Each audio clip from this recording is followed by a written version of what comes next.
Good morning, dear students. So in the last video or in the last session, we have seen the tangent and normal topic and we have done certain questions. Okay, some one or two kind of questions we will solve and we'll head to the next topic. And one more thing I want to convey you, the next topic, which is approximation, errors and differential. This has been excluded in the latest ISC syllabus as the 25% of syllabus has been reduced, so this topic is included in it. So we will not see this topic, we'll see the increasing and decreasing function. So first let us see these tangent and normal questions first. Okay, so let us come to this question. It says find the angle of intersection between the following curves. These two curves are given to us. So what I have done, I've differentiated this to get the slope and here also to get the slope. But in the slope we are having x and we don't know the value of x. So what we do, we take these two curves and we solve it, because you know whenever these two curves intersect, that particular point is the value of x and y. Okay, so you solve these two. If y is equal to 4 minus x square and y is equal to x square, if LHS are equal, RHS can also be equal. So from here I got the value of x as plus minus root 2. Now the slope of first curve will be minus of 2 root 2, slope of second curve will be 2 under root 2, and we know the formula of the intersection of two curves to find the angle of intersection of two curves. Tan theta is equal to m1 minus m2 upon 1 plus m1 m2. On substituting the value, you got the final answer 4 root 2 upon 7. So what will be your theta?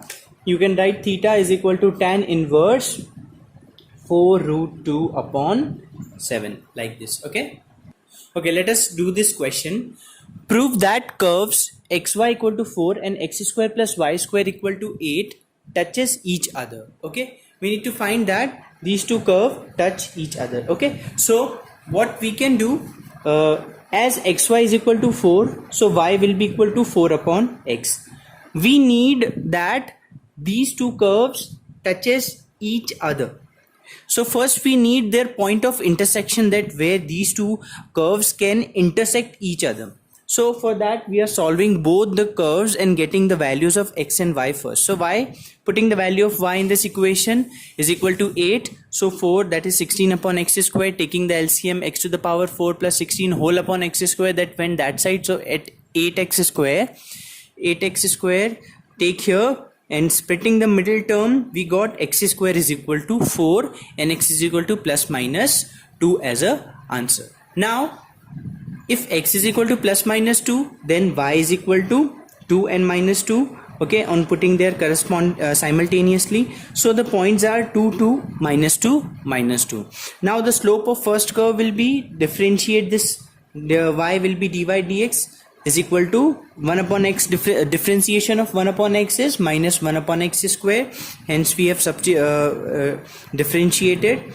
And the slope of the second curve, differentiate this, 2x plus 2y dy dx equal to 0. So finally your dy dx will be minus x upon y. Then what you have to do, you have to check that these two slopes are equal or not. If they are equal, then we can say that both the curves touches each other.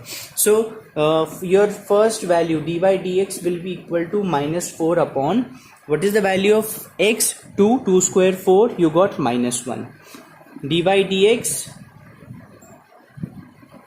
when your x is equal to 2 for the first slope. Now for the second slope, what will be your answer? Minus 2 upon, what is the value of y? When your x is 2, y is also 2, so 2 minus 1. So for these two, okay, they are coming equal. When your x is minus 2, y is also minus 2, your dy dx of first slope will be minus 4 upon, minus 2 square is 4 only, which you got minus 1, and dy dx for the second curve will be minus 4 upon minus x upon y was there, no? Sorry, this will be 2. So same, okay, which is minus 1 only. So dy dx minus of x upon y, so minus 2 upon minus 2, hence minus 1. So we are getting minus 1 on all the values. So at last we have to write they touches each other. Okay. Okay, let us come to the next topic, that is increasing and decreasing function. Now as we say increasing function and decreasing function, we can imagine in the graph that whether a function is increasing or if it is a decreasing. Okay, so in this section what we will see the monotonicity of a function. Now if I'm saying monotonicity, then monotonicity says that what is the interval of your particular function. If it is a strictly increasing one, strictly decreasing one. Okay, so like this is called the monotonicity, where we check what is the nature of the function. Okay, and here in this exercise we will be dealing with some inequalities. So if you see the topic method of intervals, so this topic is also not included. So we are directly heading to the increasing and decreasing function, the second one. Okay, so how can we understand the meaning of this? So first of all, we are considering a function fx, okay, which is a real valued function. Okay, in any interval, say for example d, we are taking a interval. Then what does the increasing function means? That if you plot on a graph, then you get a increasing function like this.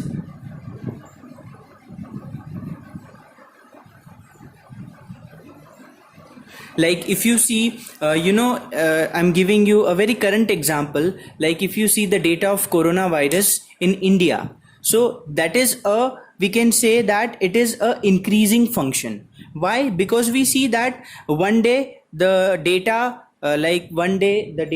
of the 24 hours, it is going down, and on the next day it is going up, then again it is going some down, then up. But as we see on an average graph, the function that means the line is going upside, so that is called a increasing function.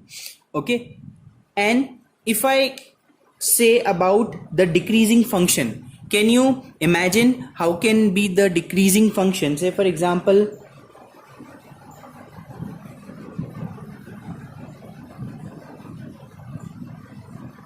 like this. So it is in the downfall, hence it is a decreasing function.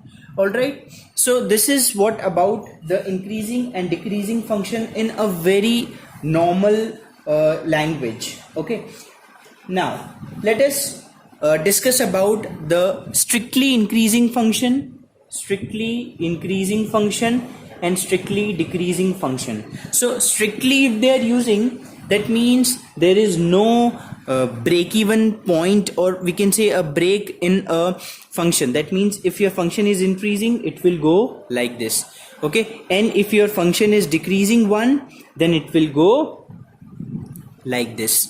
All right, are you understanding? That means there is no, it is continuous function, and it is strictly increasing or strictly the decreasing one. All right. Okay, let us come to a theorem which is very important to understand. So I'm giving theorem 1. If a function f is continuous in the closed interval ab and differentiable in open interval ab, then what two things we have to remember? If your f dash x is greater than or equal to 0 for all the values which is belonging to ab, then f is your increasing function. And when your f dash x is less than or equal to 0, then you have to conclude it by saying that f is decreasing in AB. Now this theorem, how can we manipulate this theorem? We can give the theorem 2 and say that if your f dash x is greater than equal to 0 for all x belonging to the open interval AB, then your f is strictly increasing. Okay, now can you just understand that for strictly decreasing function, what can be the condition? That your f dash x will be less than 0. Okay, so you need to understand. Now let us do some questions regarding the same. Okay, let us give this topic a start with a very easiest question. Now if I am writing the fx is equal to 3x plus 7, this is the question. We need to find that whether this function is strictly increasing or strictly decreasing. How can we find? Just differentiate this function. So f dash x is equal to 3. As f dash x is greater than 0, hence it is a strictly increasing function. So this is very easiest question I have taken. Similarly, if you see fx is equal to x minus 1 upon x, you need to prove that this function is strictly increasing. Differentiate this function. X will be 1 and 1 upon x is minus 1 upon x square, minus minus plus. Now if we see that as x square is always greater than 0. Why? Because this is a square term, so it will be always greater than 0. So this term will be greater than 0 and 1 plus something will be more than 1. So as f dash x is greater than 0, hence it is a strictly increasing function. Okay, let us come to this question. Prove that fx is equal to modulus of x minus x is strictly decreasing on this interval, where closed interval 0 to 1 in open interval. Okay, so as x belongs to this interval where 0 is acceptable and 1 is not accept, that means we need to take less than 1. So x is greater than or equal to 0 but less than 1. So what does this modulus function says? That it accepts one value between this interval. Okay, so what one value we'll take? As x is belonging, this is greater than or equal to 0 and less than 1, so modulus of x will be equal to 0. Okay, it can accept the values also, but in this we are taking 0. Okay, so fx is equal to 0 minus x. In place of modulus of x we will accept 0. So 0 minus x is minus of x. Now differentiate both the side. F dash x is equal to minus 1. F dash x is less than 0. So it is a strictly decreasing function on this interval. Okay.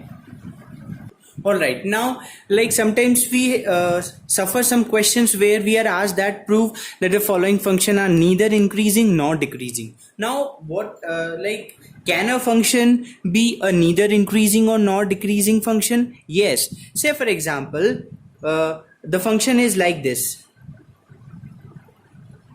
So we cannot say that this is either increasing function or a decreasing function. So such type of questions can also be asked. So here, as you can see that fx is equal to 1 upon x square plus 1 on R. We have to prove that this function is neither the increasing one nor the decreasing one on R. Now what is this R? This is a real number which can accept the positive integers and negative integers both. Now I differentiated this. F dash x is equal to minus of 1 upon x square plus 1 the whole square into 2x. Okay, so what will be our final answer? Minus of 2x upon x square plus 1 the whole square. Now if I put the positive integers, we'll get the negative answer, and if we put the negative result, we'll get the positive answer. That means for the real number we can put both positive value and negative value in place of x to just know the real value of the f dash x and to conclude that whether it is increasing or decreasing. So that is why. So if we put positive, we get the f dash x negative value, and if we put positive, we'll get then if we put negative value, we are getting the positive value. Hence we cannot conclude that it is a increasing function or decreasing. And also one more thing, if you see that if you want to find the domain of this function df, so what we do, we put denominator not equal to 0, take minus 1. X square should not be equal to minus 1. Now x is equal to under root of minus 1, which is an imaginary case. Okay, hence from here also we can understand that it has neither increasing one or the decreasing function. Okay, so dear students, that's it for today's video. So what all questions we have done, those are very easy. And the same thing I want to repeat, that you see example first and do the exercise, because from the example many of the questions are asked in your ISC examinations and not from the this exercise. Okay, but still you see the examples, solve the exercise, solve the examples too for more and more practice. Okay, and we'll solve more questions. Okay, don't worry, this topic I'm skipping one or two kind of questions that we will solve in the another video. So that's it for today. Thank you so much.